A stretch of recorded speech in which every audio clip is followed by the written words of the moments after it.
Olá, eu sou o Vinícius Macedo e começamos mais um episódio do Poá Pode Mais. Hoje aqui, né, com meu amigo Dilson Aparecido de Oliveira, figurinha carimbada nos campos da Várzea de Poá, né? Empresário, casado, 60 anos de Vila Perracini, avô, né? Bem-vindo. Obrigado, Vinícius, pela oportunidade e obrigado pelo seu tempo. Bem, eu vou conversar um pouquinho, vou falar um pouco do meu convidado aqui. Quero saber um pouco da história dele e das histórias da Vila Perracini, né? Curioso. Que além de pai de duas meninas formadas, orgulho, né? Sim, graças a Deus. O que mais a gente pode falar do Dilson? Eu sou uma pessoa que nasci, como você falou, nasci na Perracini, nasci em casa, então eu sou poense nato, que eu nasci em casa, nasci na Perracini e moro até hoje. Vim de uma família pobre, com bastante irmãos, que quando tinha comida, tinha que dividir para todos. Né? Então, a Perracini, naquela época que tinha pouquíssimas pessoas, às vezes um ajudava o outro, e a vida foi levando a gente, estudando. Hoje, graças a Deus, eu até comentei com a minha esposa esse dia, eu falei, eu queria muito que meus pais estivessem vivos para ver hoje onde eu cheguei. Infelizmente, acho que estão vendo lá do céu, hoje, a família que eu criei e o que eu sou hoje dentro da minha família.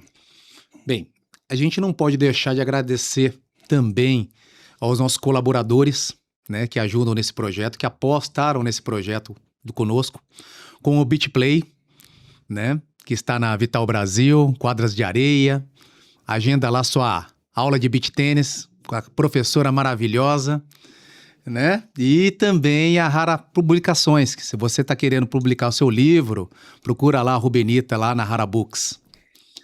Dilson, vamos começar? Vamos lá. Profissional. Cara, como é que surgiu essa história de fazer manutenção de elevadores?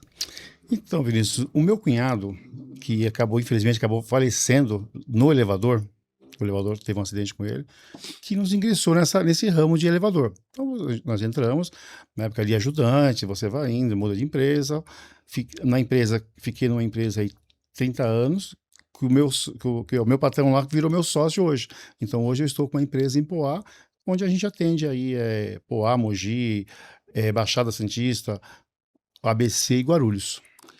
Bem, mas assim, na demanda na cidade, você vê que a cidade tem crescido muito, a demanda na cidade e na região. Qual cidade que pede mais esse tipo de serviço de manutenção de elevadores? Até porque os comércios hoje são obrigados a ter, né? Sim, hoje tem muita acessibilidade, né? Então, você pode pegar academia, posto de saúde, escola. Em Poá, várias escolas têm elevador, né? Hospitais. Aqui em Suzano, o leque é bastante grande. Nós temos alguns condomínios, alguns elevadores aqui em Suzano. E Poá, por ser uma cidade que está em crescimento, os elevadores ali ainda eles têm uma garantia. Então, daqui a um tempo, a gente quer estar pegando esses elevadores aí para nossa carteira também. Bem, nesse ramo, muitos anos nesse ramo, você tem alguma história curiosa, algo que marcou você num atendimento, numa manutenção? Então, Vinícius, tem dois casos. Um foi meio engraçado, o outro foi bem complicado. Por quê? Quando eu estava na outra empresa com o Marcelo, recebemos um chamado lá que o elevador tinha caído com vítima. Aí foi um desespero. E aí, como não tinha nenhum técnico próximo, e ele é o dono e o engenheiro da empresa, fomos eu e ele. Quando nós chegamos perto do prédio, ali na Paz de Barros, na Moca, era a viatura do Corpo de Bombeiro, a viatura da polícia. Eu falei, misericórdia. O pior aconteceu. O desespero bateu, né? Então, quando você, além de ter um acidente desse, você fecha a empresa, você vai preso, dependendo do que acontece, tudo de ruim acontece. Aí, quando chegamos, a polícia já não queria deixar nós entrar dentro do condomínio. Aí conseguimos entrar e tal. O que aconteceu? O elevador só passou um pouco, passou um pouco no nível dele, e uma mulher que estava lá, ela se desequilibrou e já chamaram o bombeiro. Graças a Deus que foi só um susto, porque aquilo é uma coisa que marcou e marca até hoje, pelo desespero do momento. Porque num mundo que hoje o valor financeiro está acima dos valores, né, que a gente vê muito, Em termos de condomínio, síndicos, existe essa preocupação? Ah, não, de 6 em 6 meses, de 1 em 1 ano, fazer uma manutenção num equipamento tão importante como esse, que lida com a segurança? O elevador é o meio de transporte mais seguro que tem. Estaticamente, é o mais seguro que tem. A manutenção ela é periódica. Todos os meses tem que ser feita. Então, todos os clientes, todos os condomínios têm que ter um contrato pela norma do Contru, pela norma da prefeitura. Todos os clientes têm que ter uma empresa que presta manutenção com engenheiro responsável. Então, uma vez por mês, você tem que ir lá, ver cabo de aço, lubrificar, para verificar a segurança. É como o carro. Se você não tiver um preventivo, ele vai parar e vai quebrar. Você falou sobre uma segurança e algumas áreas falam assim, nossa, a IA tem transformado. Acredito que na sua área a gente não tem essa interferência da IA. Mas em termos de tecnologia, sim. A tecnologia ajuda, esses novos equipamentos, eles realmente são melhores em termos é uma mão de obra mais qualificada, porque você consegue... Porque tem alguns equipamentos que pelo celular você consegue fazer manutenção, ter o controle disso. É fato isso? Muito difícil, porque se um elevador ele para por falta de energia, com o passageiro preso, não tem jeito. O celular você não vai conseguir tirar a pessoa. Então você tem que ir até o local. E quando a pessoa está presa, então a gente dá 30 minutos, 40, máximo 40 minutos. Quando a pessoa está presa 5 minutos, parece que ela está lá meia hora. Parece que ela está meia hora. Tem gente que tem medo, né? Tem gente que tem medo. Aí as pessoas começam a te ligar. Só que quem está ali dentro do elevador está mais seguro de você que sai correndo para atender. Mas precisa explicar isso para a pessoa. Só que a pessoa que está lá de fora tem que explicar. Então, por celular, você pode fazer chamada. Tem esses equipamentos novos, você pode fazer uma chamada do elevador, tem algumas funções que você consegue fazer pelo celular, sim, com esses novos equipamentos. Você fala assim com propriedade, com um carinho, um amor mesmo. Qual a satisfação de trabalhar nessa área? A satisfação é grande, porque o que eu falo para os nossos funcionários? Nós temos condomínios com 18, com 22 elevadores no prédio. E eu tenho um cliente como uma academia, que é uma acessibilidade, para mim todos são prioridade. Ah, porque aquele 22 paga mais é prioridade, mas aquele paga menos, mas todos são clientes, todos são prioridades. Então a satisfação é o cliente estar satisfeito. É o cliente nos indicar para outras empresas, porque você faz uma publicidade, você faz o marketing, mas a melhor forma de você pegar é a indicação pela satisfação que nós prestamos para o cliente. E querendo ou não, é uma forma de cuidar, né? É o cuidar das pessoas, ter a segurança, né? Você trabalha nessa parte, né? E aí a gente acaba entrando nessa parte da intimidade. Dilson, o que você gosta de fazer nas horas vagas? Hora de folga. Olha, a minha folga, Vinícius, é complicado. O meu celular, ele fica ligado 24 horas, porque toda hora as pessoas me ligam. Liga na assistência técnica. Ah, tentei 2 minutos, não consegui. Dilson. Então, o meu celular, minha mulher disse, eu vou viajar. Então, em março, eu tiro para... Então, esse ano mesmo, já fui para Salvador, fui para Santa Catarina, fui para Rio Grande do Sul, vim agora fui para Minas, com o celular sempre ligado. Mas eu estou em casa.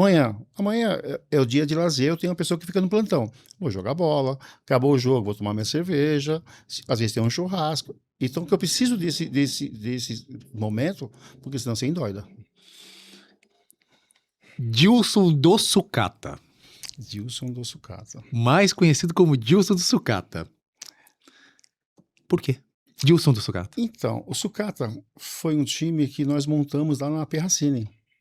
E esse time foi montado em 1990. Até quando estava aquela novela Rainha da Sucata, nós montamos, pegamos um grupo de amigos, alguns vieram a falecer, outros já desistiram, e fomos levando muito tempo. Ficou 33 anos, 34 anos com o time. Chegou um momento e falei, parei. Então, foi o Dilson Sucata vinculou a isso. Entendi. E me explica, assim, como se mantém um time? Porque é um time tradicional, ali do Perracini, da Vila Perracini. Como é que se mantém um time desse? É com associados? Como manter o time e o campo? Porque tem um campo para ser mantido. No nosso caso, era complicado porque a gente não tinha campo. Então, você tinha que pedir um favor ou pagar um aluguel. Para você manter, você tem que pegar 5 amigos. Falar, vamos fechar nós cinco, toda a despesa, a gente não conseguir arrecadar com o jogador, a gente divide, então tem que fechar naqueles, porque a despesa, as pessoas que montam o time, aquele presidente que está na frente, tá enrolado, porque ó, tem a lavagem de camisa, aí você tem que pagar uma cerveja, pagar um refrigerante, senão o seu jogador não vai. Aí você tem que vai estar num campeonato, tem um custo, aqueles 5 tenta, aí você pede pro jogador, geralmente o jogador nunca tem. Nunca tem. E você precisa de jogador. Então, olha, eu já cheguei a tirar dinheiro na época, lá atrás, tirei dinheiro de casa, da feira, pra pôr no time. Ó, vou te colocar uma saia justa agora. Vamos lá. Não sei se eu posso perguntar. Bora lá. Hoje a gente vê muita gente fazendo política dentro dos campos de futebol. O campo de futebol da Várzea de Ipoá tornou um palanque político? Tornou, isso é fato, fato. Qualquer time, boa, que ele vai fazer um campeonato na época de eleição, sempre vai ter político lá. Sempre vai ter político. Ele vai estar usando a camisa do time, ele arruma uma camisa. Nessa época de campanha, ele vai estar lá. Só que time de futebol, por experiência própria, não ganha eleição. Porque a pessoa vai te dar lá um jogo de camisa, vai te dar churrasco, vai te dar tudo durante a campanha. Chega um outro, ó, vota pra mim que eu te dou R$50. O cara esqueceu tudo aquilo e volta naquela lá. Entendi. Mas assim, o futebol... A Vila Piaracini tinha muitos campos, né? Ela se mistura com a história do bairro? Você que tá há 60 anos lá. Se mistura. Por quê? Antigamente, hoje a televisão, você tem aí os streams, você tem aí as assinaturas. Antigamente não. O pessoal, o meu pai mesmo, as pessoas, domingo à tarde era para ir pro campo. Então as pessoas da época esperavam chegar o domingo para ir no campo para ter uma atração. Então, a época fez parte o futebol, e não só na Piaracini, não, mas em todos os bairros de Poá. Aqui hoje, as pessoas foram largando de mão, mas antigamente as pessoas de mais idade iam sempre pro campo assistir, esperava chegar o domingo à tarde para ir domingo no campo. Você falou um pouco sobre a história, né? E a história passada das pessoas irem ao campo, que era o divertimento, né? Que era o lazer das famílias. Quais são as lembranças suas quando você estudava no Padre Simão? Da cidade de Poá. Eu não estudei, eu estudei só no SESI. Só no SESI? E hoje estão desmanchando, para fazer o posto. Ah, é verdade, hoje tá tendo posto lá. Posto, então... E o posto, na verdade, é uma demanda dessas inúmeras construções que estão acontecendo ali na Vila Piaracini, porque a Vila Piaracini é o bairro que mais cresce hoje na cidade, sim, sim. Querendo ou não. É uma consequência, é uma demanda que realmente o bairro precisa? Sempre precisou. Sempre precisou. Então, de anos que as pessoas vieram pedindo que ela queria ser candidata foram candidata a vereador, falou, eu vou trazer um posto de saúde para Piaracini. Então, essa foi uma bandeira sempre. Para todos. O último vereador que teve na Piaracini foi o Agenor Pereira, o Macaco tá certo. Isso tem mais de 40 anos atrás. Até hoje não tem mais nenhum. Então, esse posto se faz necessário. Porque hoje tem um posto na Vila Júlia, tinha um posto aqui no centro. Que o seu centro foi desativado, que hoje tem o Alcoólicos Anônimos ali, isso, tem uma agora tá a CSU ali. A CSU estão ali agora. Então, a pessoa de idade que não tem um carro vai ter que chamar um Uber. A pessoa que é um aposentado, não tem dinheiro para chamar um Uber, vai ter que ir aonde? Qual posto que ele vai? Entendi. Então, essa é a necessidade do posto ali. Mas assim, que faça, né? Mas assim, resolve um lado do bairro. Porque você tem uma série de construções, você tem um posto de saúde, mas não impacta na educação, por exemplo? Porque são muitas. É uma cidade nova que está acontecendo ali na Vila Piaracini. Mas ali vai travar. Travou. Você não consegue passar ali. Que você pega o Piaracini com prédios, com comércio. Ali tá difícil de você andar. Então, a Piaracini não se adequou para essa estrutura, aquele monte de prédios, esse monte de gente que mudou para lá. Então, tanto na parte de esgoto, na parte de água, do lixo, tudo isso aí complicou ali. Então, hoje a escola, A escola não tem, você não tem uma escola, tem umas que tem escolas primárias ali, né? Então as pessoas dali têm que descer para assistir pro centro para estudar. Tem alguma história curiosa que todo mundo, assim, tá na boca do bairro Perracini, uma pessoa que simboliza o bairro Perracini, um local de encontro que, olha, isso daqui representa a Vila Perracini?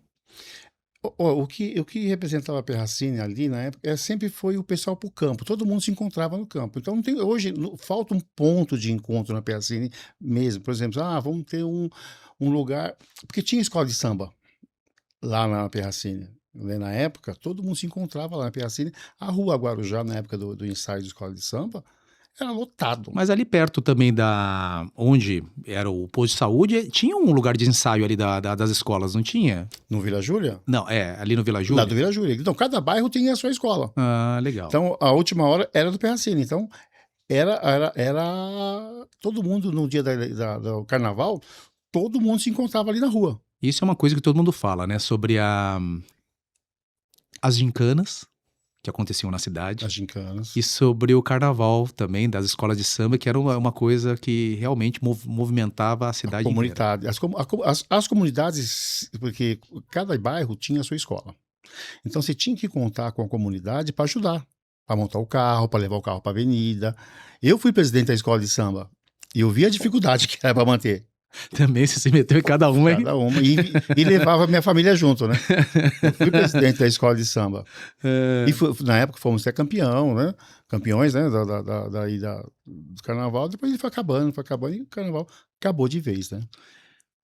Olha, conheço o bairro da Vila Perracini, mas eu quero uma visão de quem realmente vive no bairro, no sentido nós temos córregos ali, né? O Córrego Tanquinho e o Itaim. Choveu muito. Qual é a visão das pessoas que moram ali? Porque a gente sabe que o que se fala de Poá, que choveu, a pessoa chorou, tá transbordando. Como é que é a realidade hoje no bairro do Perracini em relação a esses mananciais que tem ali? Então, ali na Perracini, o rio, quando você pega a Tanque Verde e pega lá de cima, do campo, lá de cima que desce, ela desemboca toda ali naquele rio. Aquele rio, as casas, ela funilaram aquele rio. As casas ali, ela chegou próximo do rio. Então, o esgoto cai naquele rio das casas. Na Rua Guarujá ali, né? Desce tudo ali. Então, há pouco tempo limparam lá. Então, o gargalo dele é muito pouco para tanta água. O que acontece? Aquelas casas de cima, depende da pressão da água, da quantidade de chuva, aquelas casas enchem tudo. Lá em cima, pra você ter ideia, lá em cima. Nossa, lá em cima? Lá na Perracina, aqui bem perto do rio, aquelas casas todas enchem de água ali. De repente, eu já cheguei ali, a sogra da minha cunhada lá, a mãe da minha cunhada, eu tive que ajudar lá a tirar da água porque encheu tudo. Realmente é futebol de várzea mesmo, né? Bem Então, na várzea mesmo. Aonde ali, próximo do campo, se tivesse um piscinão ali, ia desafogar muito ali o centro. Porque aquele morro, tanto do Perracini quanto lá do Pereira, do Perrelli ali de cima, Vila Júlia, desemboca tudo ali naquele riozinho. Então, se tem um piscinão ali, ajudava. Porque você vê bastante construções ali. Você vê vilas, né? Construções modestas, casas melhores ali. É um bairro que tem crescido. Acho que o boom imobiliário traz melhorias para o bairro também. Não vejo só do lado negativo, mas vejo do lado positivo em relação às construções, mas a gente vê casas em cima, praticamente em cima do Córrego Tanquinho, né? Ou seja, até o Córrego Tanquinho passando por baixo de algumas casas. Você acha que faltou um olhar da gestão mesmo, né? Não dessa gestão, mas pra política no bairro?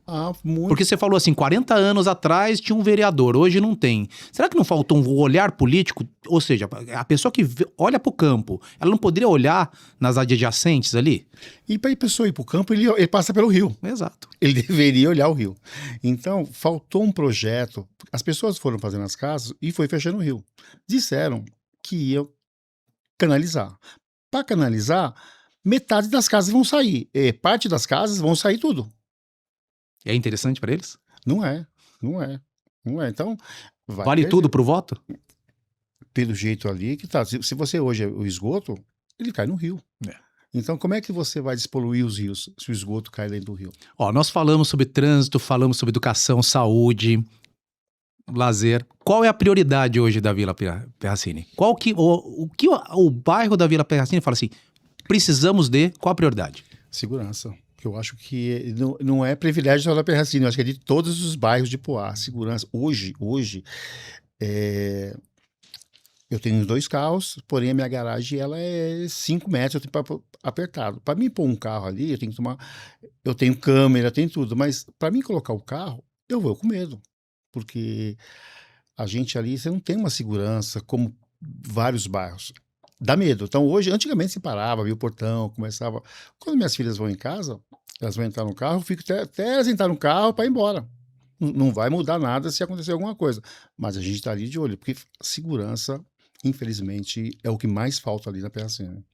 O Dilson sempre fala assim, empreender é apostar. E você empreende, você tem empresa em Poá, né?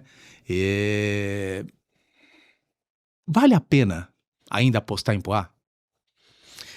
Olha, eu tô com o escritório em Poá. Os meus clientes são fora. Se eu tivesse uma loja, eu teria fechado. Hoje você pega o centro ali, quantos imóveis estão para alugar ali, porque não fechou tudo. E infelizmente a tendência é fechar mais.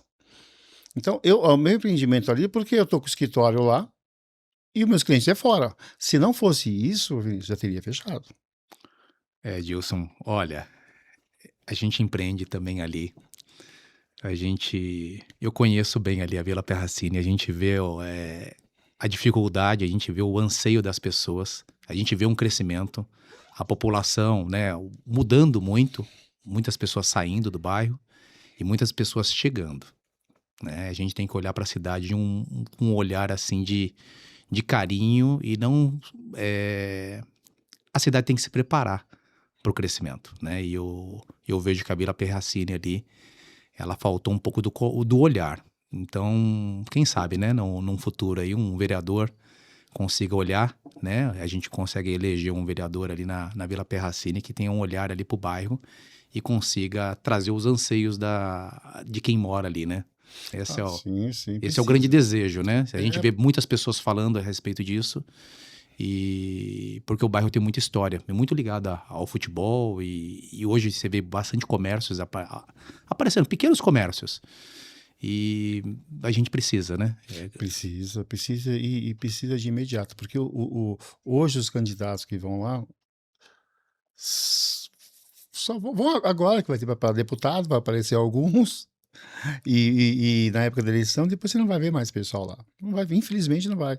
E a Perracini, como os vários bairros, ao invés de pegar uma pessoa e colocar aquela fica 10 no mesmo bairro. Um que derruba o outro. Aí, há mais de 40 anos, foi o último vereador da cidade, do bairro. É que a cidade é grande, né? Tem 15 quilômetros quadrados, então acho que talvez a gente não consiga ter um olhar.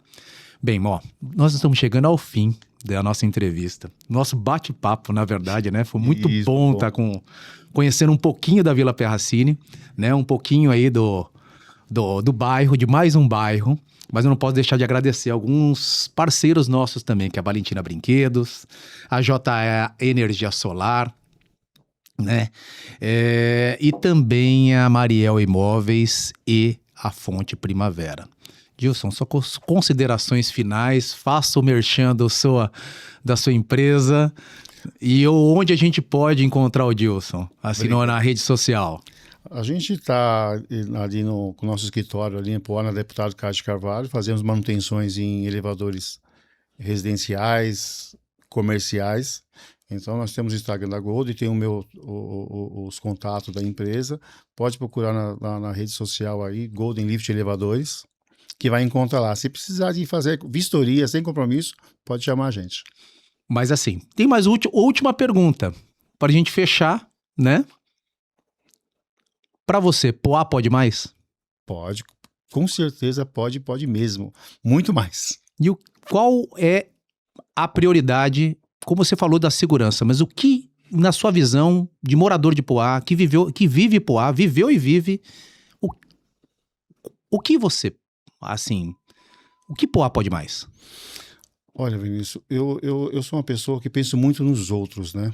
Nos outros. Então eu penso que as pessoas têm que ter uma vida melhor, têm que ter acessos melhor, acessibilidade melhor, que na PRC não tem acessibilidade, Poá não tem acessibilidade, as pessoas estão envelhecendo, eu estou envelhecendo, nasci em Poá, então, já estou pensando no futuro. Nós temos que pensar no futuro, Papoá. Pensar nesses idosos que estão lá, o que pode ser feito por eles, uma atividade. Às vezes a pessoa está depressiva, o que pode melhorar para essas pessoas aí? Fazer um centro ali, em bairros, não por um centro ali que as pessoas têm que se deslocar para lá. Então, eu almejo muito isso, o bem-estar da população de Poá. De todos, né? De todos, É. sem exceção. Gilson, agradeço muito, muito mesmo. Muito bom o nosso bate-papo. Conhecer um pouquinho da história do Perracini, um pouquinho da sua história. Eu que agradeço. Gente, vamos ficando por aqui, tá? E eu, Vinícius Macedo, acredito que Poá pode mais.